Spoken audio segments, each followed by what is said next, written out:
Matthieu 12, 26. Si Satan chasse Satan, il est divisé contre lui-même. Comment donc son royaume subsisterait-il? Les démons ne sont pas divisés entre eux. Ils ont tous la même haine de Dieu, la même haine de Jésus, puis la même haine des saints. Le royaume de Satan n'a jamais été divisé parce que le profond orgueil qui les anime les rend incapables de toute repentance et changement d'allégeance. Il y a des croyants qui ont un problème avec l'orgueil, mais ils finissent toujours par se laisser convaincre par l'Esprit Saint, l'esprit de l'humilité, et revenir sur eux-mêmes, revenir sur des paroles malveillantes qu'ils ont prononcées ou des actions malveillantes. Mais le vrai orgueilleux, celui qui a laissé grandir son orgueil en lui, arrive un jour où il lui est impossible de revenir en arrière. C'est ce que l'apôtre Paul dit dans 1 Timothée 3. Alors Dieu le réprouve parce qu'il a changé de camp définitivement. C'est ça la réprobation.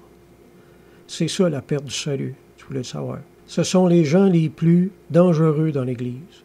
On en a un exemple de ça en 1 Timothée 3, où il est dit de ne pas donner la charge de pasteur à un jeune dans la foi, de peur qu'enflé d'orgueil, il ne tombe sous le même jugement que le diable. C'est assez clair, ça. C'est quoi le jugement du diable?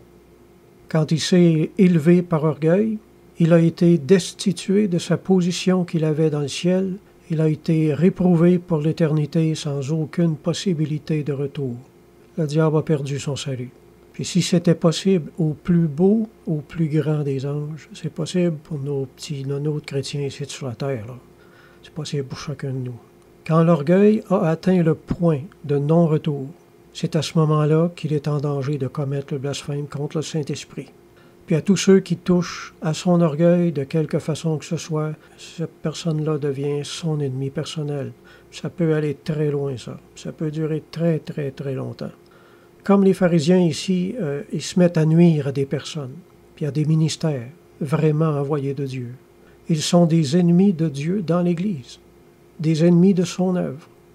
Puis laissez-moi vous dire une chose, ces personnes-là sont très consacrées à ce qu'elles font, c'est-à-dire à faire du mal à l'Église par en dedans. Au lieu de s'en aller de l'Église, ils restent. Je veux dire qu'ils s'y collent, là.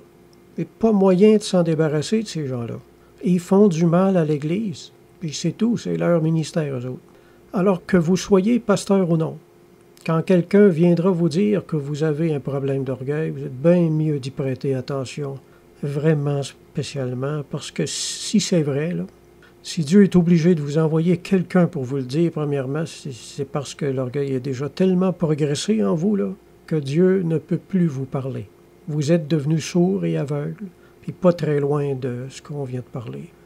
Je réalise que c'est un message qui fait peur, j'espère, mais selon qu'il est écrit, « Heureux celui qui demeure dans la crainte vis-à-vis son péché », entre parenthèses, car celui qui endurcit son cœur tombera dans le malheur. L'orgueil, c'est quelque chose de très pernicieux, de très, très subtil, qui s'insinue dans le caractère tellement lentement. Alors, je le répète, si quelqu'un vient vous dire « Hey, t'aurais-tu un problème d'orgueil, mon petit gars? » Vous êtes mieux d'écouter, parce que la plupart du temps, là, 9 fois sur 10, c'est vrai, là. Amen.